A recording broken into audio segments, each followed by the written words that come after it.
Tim SAR gabungan mengevakuasi 3 orang warga Manggarai Timur yang menjadi korban gempa. Evakuasi dilakukan lewat udara. Pemirsa, 3 warga yang terluka parah akibat gempa yang mengguncang Pulau Flores dievakuasi menggunakan helikopter. Ketiga warga mengalami patah tulang termasuk seorang anak berusia 5 tahun. Ketiganya berhasil dievakuasi menuju rumah sakit di Labuan Bajo hanya dalam waktu 25 menit, di mana Basarnas menegaskan evakuasi korban lewat jalur udara amat krusial untuk memangkas waktu tempuh lewat darat.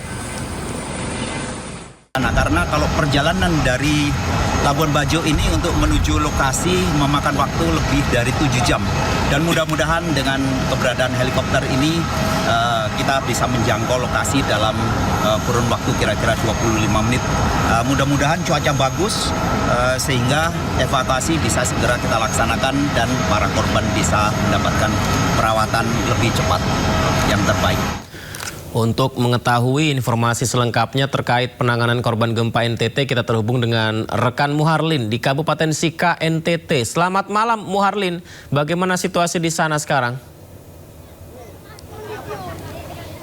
Selamat malam Yudi dan juga pemirsa, untuk situasi di tempat kami melaporkan saat ini yaitu di Maumere, Kabupaten Sika, tepatnya di tenda pengungsian gelanggang olahraga Samagor.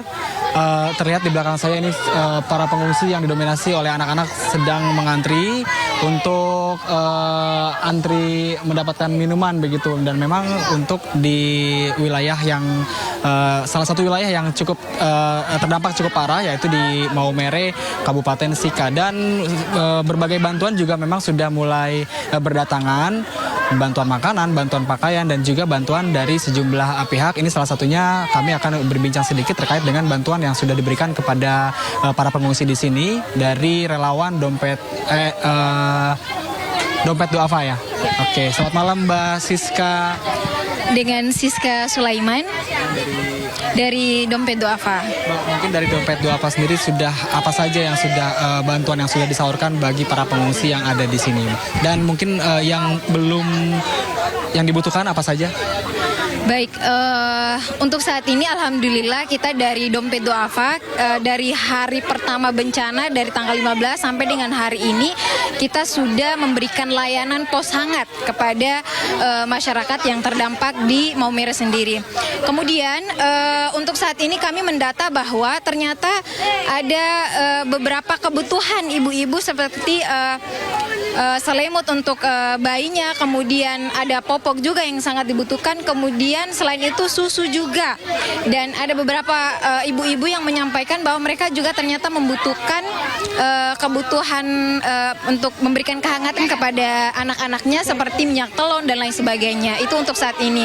Karena dari yang sejauh ini juga 4 hari terakhir untuk kebutuhan dapur atau sembako dan lain sebagainya itu juga sudah lumayan alhamdulillah banyak sekali dari berbagai macam bantuan dari berbagai yayasan dan lain sebagainya begitu. Kemudian untuk masyarakat para pengungsi di sini akan bertahan berapa lama sih Mbak kalau boleh tahu, dan total ada berapa jumlah pengungsi di sini? Iya. Kalau untuk totalnya sendiri terdata per tanggal 17 kemarin itu sekitar 1.312 jiwa. Kemudian untuk berapa lamanya bertahan, dari informasi yang kami dapatkan mereka di sini kemungkinan selama 2 minggu. Jadi selama 2 minggu itu kalau memang kondisinya aman dan tidak ada lagi bencana atau gempa susulan, itu kemungkinan mereka akan dibubarkan begitu. Kalau selama itu belum juga berarti akan bertahan gitu.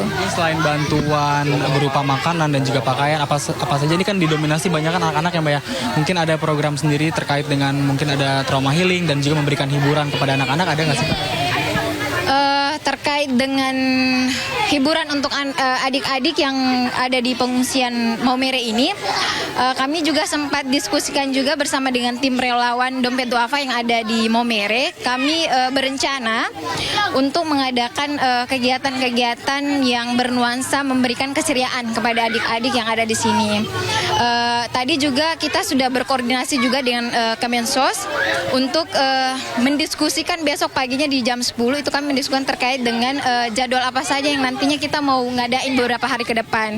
Jadi dari kami ada terpikir untuk bagaimana kita ngadain untuk hari Jumatnya kita buka misalnya kuis Islami. Jadi kita adain pos untuk adik-adik Muslim, kita ngadain kuis Islami dengan mereka. Kemudian mungkin ini juga usulan untuk DD Pusat juga.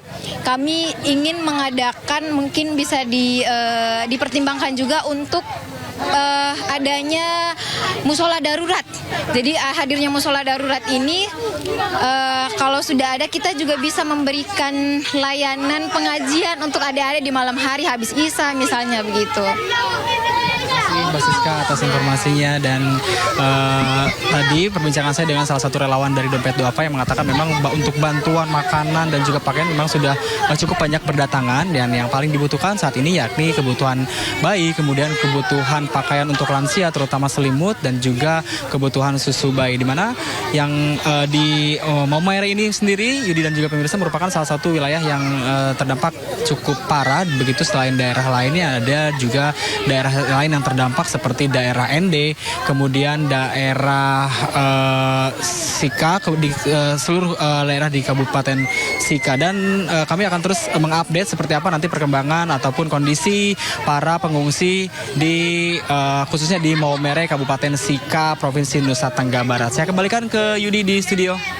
Muharlin, izin kami ingin tahu tentang situasi aslinya di sana. Bolehkah eksplor Anda tunjukkan bagaimana keadaan pengungsi di sana? Mungkin di belakang Anda saya lihat ada banyak anak-anak dan aktivitas warga akhirnya seperti apa? Mungkin bisa sambil diperlihatkan, Muharlin.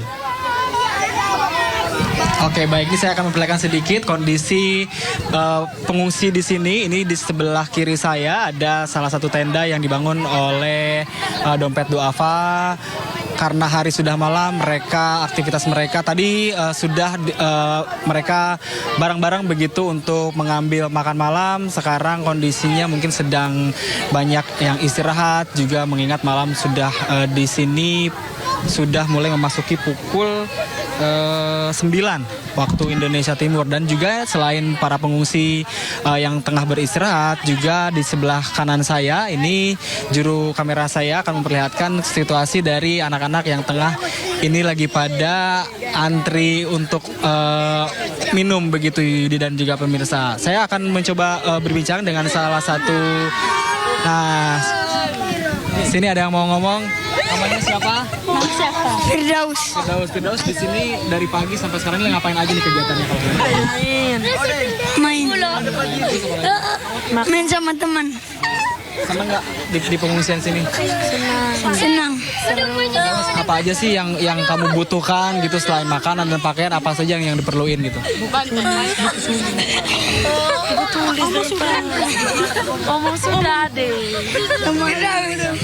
Nah, inilah keseruan dari para anak-anak, khususnya mereka ini sedang mengantri diberikan minuman satu-satu untuk menghangatkan tubuh dan juga untuk sekedar berkumpul bersama dengan para pengungsi yang lain.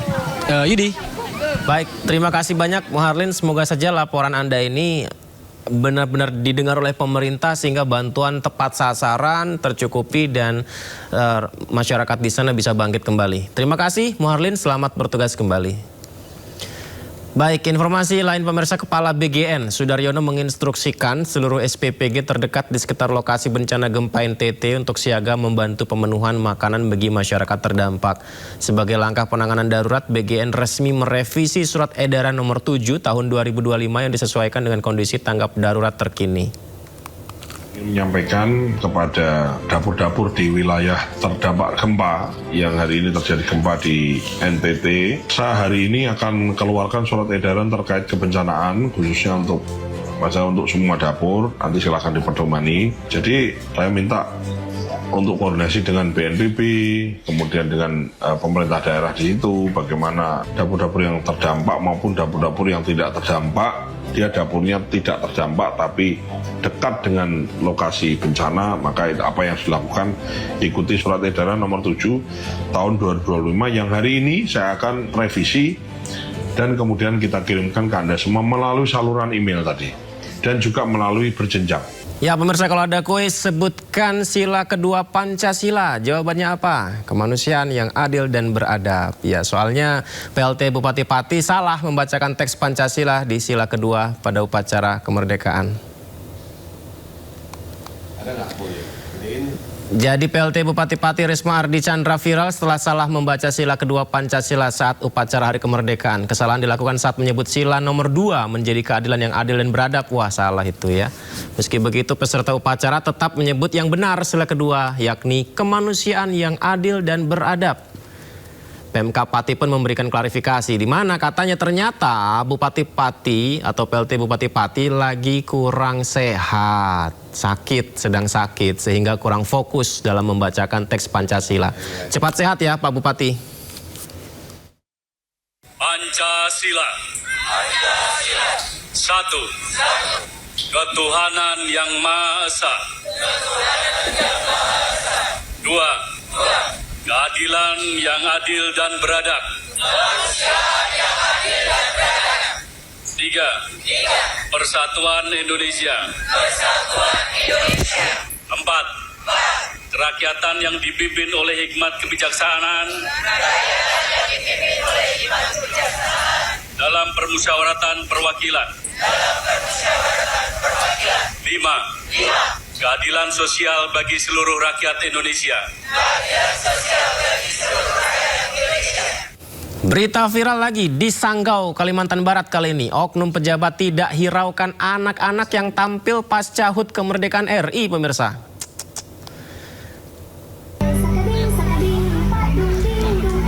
Nah, jadi yang menari anak kecil ini tuh sedang penampilan pertunjukan, ya kan? Harusnya kan nonton ya, menghargai anak-anak kecil ini kan. Tapi coba lihat pemirsa nih. Oknum pejabat Sanggau Kalimantan Barat dengan pakaian dinasnya malah asik foto-foto pakai HP dan bahkan membelakangi anak-anak kecil yang sedang pertunjukan menari itu. Ini kan kesannya, maaf ya, kesannya kayak nggak menghargai. Peristiwa ini terjadi di lapangan komando Kecamatan Sekayam, Kabupaten Sanggau, Kalimantan Barat. Alih-alih menonton anak-anak yang tampil dan menari, sejumlah oknum pejabat ini malah beberapa kali menghalangi penonton menyaksikan pertunjukan.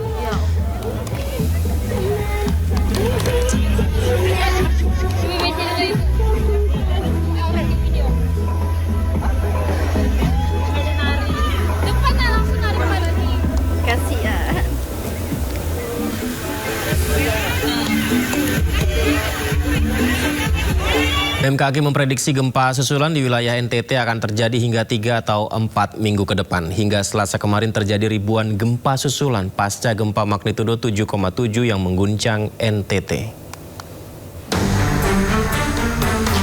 BMKG mencatat lebih dari 2.000 gempa susulan di wilayah NTT terjadi hingga Selasa kemarin dengan magnitudo 1,3 hingga magnitudo 6,2.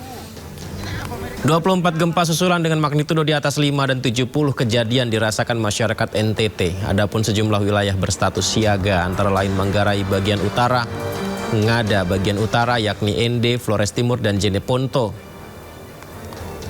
Sementara status waspada diberlakukan di Flores Timur, Bima Dompu dan Wajo.